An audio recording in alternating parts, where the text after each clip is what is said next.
Good morning mga kamamis. Ayan, papakita ko sa inyo ang aking mga tanim. Ayan, matataba na yung aking tanim. Malalaki na. Ayan, meron tayong sili. Ayan, nagbubulaklak na yung ibang sili ko. Meron akong papaya. Merong okra. Ayan. Tsaka merong mga saluyot. Ayan. Yung aking sili, oh. Taba na siya. Ayan, tiyaga lang talaga mga kamamis kasi wala tayong mapagtataniman na malawak na ano. Yung iba nasa paso na lang. Ayan. Ayan. Ito ang aking langka na maraming bunga. Ayan, ang aking langka. Ayan, nakabalot siya kasi para hindi siya kakagatin. Kasi pag nakagat yan ng insekto, mangingitim na siya. Kaya, ayan. Ayan yung aking puno ng langka. Ayan, pati sa puno meron siyang bunga. Ayan. Ayan, meron siyang marka, pero ano lang naman sa dalat lang naman niya. Ayan, marami akong tanim. Ayan yung aking sili at namumulaklak na siya. Ayan. Ayan, mga kamanis. Meron tayong mga papaya. Ang dami kong tanim na papaya. Ayan. 4 yung tanim kong papaya. Ayan yung sili ko at namumulaklak na siya. Ayan. O, diba? Ayan, tiyaga lang talaga para magkaroon ng mga tanim na gulay. Yan yung aking labog. Ayan. Ayan, meron tayo dito. Ang dami ko dito ang tanim. Ayan, meron tayong alokbati. Ayan. Merong mga saluyot. Ayan. O, diba? Merong kamatis. Ito yung aking black tomato. Ayan. Naka-survive yung aking black tomato. Sana makapagpabunga tayo para marami tayong pang tanim na buto. Ayan, ito ay ang black tomato. Ayan. Galing pa ng Canada ang kanyang buto niyan. Inuwi ko ng Pilipinas. Yan, madami akong alokbati. Yan. May isang puno ng talong. Yan. O, diba? Hanggang dito sa loob meron akong labong. Kasama ng aking mga halaman dito, mga kamamis. Ayan yung aking mga halaman. Sobrang init na talaga ngayon ng panahon. Kaya, nag-iiba na rin yung ng mga halaman, pag sobrang init ng panahon. Tsaka ito talaga, blooming na blooming siya. Yan, meron na siyang bulaklak. Ayan, namumulaklak na siya. Tsaka napakaganda na niya. Ayan, ang ating mga halaman. Ayan, ito yung aking peace lily. Bigay ng aking kaibigan at ang ganda-ganda na niya. Wala pa nga lang siyang bulaklak. Yan yung ating bougainvillea. Yan. Ako, kailangan talaga magsipag. Kailangan hindi laging nakaupo. Kailangan din nating tumayo. Ayan. Ako kahit na ganito lang kadami ang mga tanim ko dito, pero lagi ko silang mama't maya ko tinitignan. O, di ba? Ayan.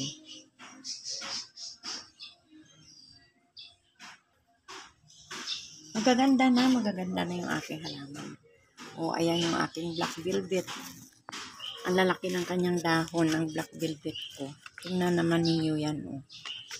O, di ba? Lalaki ng kanyang dahon. Uy, ito parang nasira siya. O, kasi pagka nasisira na siya, papalit na naman ang iba. O, ayan, ang aking mga halaman. Ayan yung dala pa sa akin ni Lisel ML Mission TV. Ayan. Galing niya kay Lisel ML Mission TV. Ayan. Aking mga halaman. Ayan.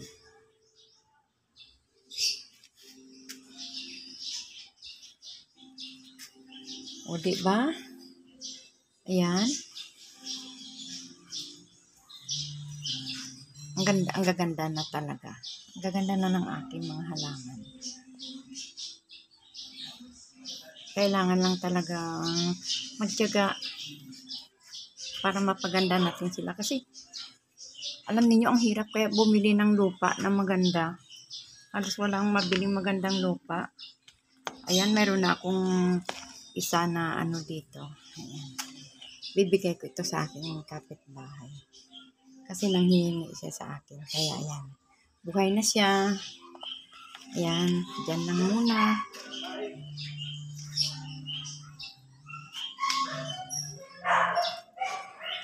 Ayan.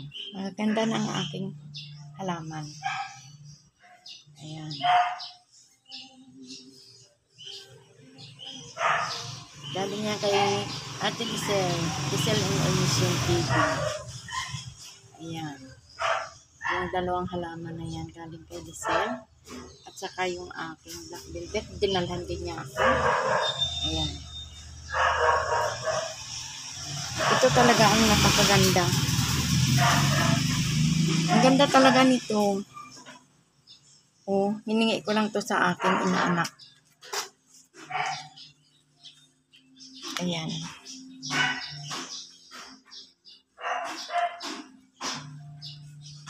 O, diba? Ang ganda-ganda. Ayan. Yung aking mga halaman, mga kamanis. Ayan, meron din tayong mga gulay. Ayan, may alokbati. Ayan, yung aking lupo, hindi siya maganda. Ayan. Kasi ito talaga wild ito. Sa mga taniman lang ng palay na kukuha yan. Kaya hindi siya magandang itanim dito siguro sa Maynila. Ayan. Ayan, meron tayong talong na isang puno. Ayan, may mga alokbati. Ayan. Pinaghalo-halo ko na lang yan mga kamamis kasi wala tayong mapagtaniman. Kaya lahat ng mga paso na bakante, tinaniman ko na. Ayan. Malalago na siya. Ayan na yung alokbati ko. Ito may mga saluyot tayo. Ayan. O, nakakuha na ako ng saluyot. Ayan. Sipag-tiyaga lang talaga. Kailangan matyaga lang talaga tayo mga kamamis kasi pag walang tiyaga, wala kang gulay, di ba? Kaya ayan, pinagtyagaan ko talaga yung aking mga gulay na yan. Ayan, yung aking kamatis.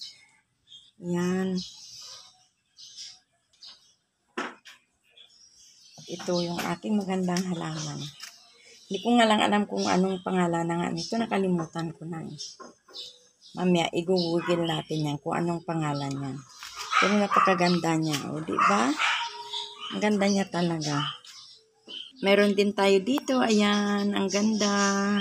Ganda na talaga. Ito galing kay Lisel ML Mission TV. Ayan. Galing yan kay Ate Lisel. Ayan. Ang aking mga halaman. Ayan. Kaya, tiyaga-tiyaga. Ayan. Ayan. O, ang aking mga halaman mga kamamis. Ayan. Dilig lang kayo. Kailangan diligan lang talaga siya ng diligan kasi sobrang init naman ang panahon ngayon. Diba? Napakainit ng panahon ngayon. Ayan. Kaya, inaalagaan ko talaga sila ng dilig. Kasi sobrang init. Pag hindi mo siya nadiligan ng isang araw, ayan, iba na ang kanilang, pagka kinabukasan, iba na ang dahon, medyo nalalanta na siya. Kaya kailangan alaga sa dilig. Tapos kunting fertilizer. Ayan, naglalagay din ako ng fertilizer para dito sa mga halaman ko na, kasi kailangan din ng fertilizer. Kaya ayan. Napakaganda niyang tingnan, mga kamanis. Ayan. O, diba? Ang ganda-ganda niyang tingnan. Ayan. Ang aking mga halaman. Ayan. Malalago siya, malalago ng aking halaman. Kailangan lang talagang pagtiyagaan ng dilig.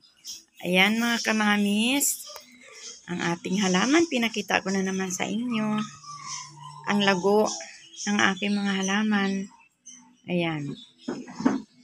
Salamat sa inyong mga kapalangga ko. Salamat sa inyong panunood sa aking mga video.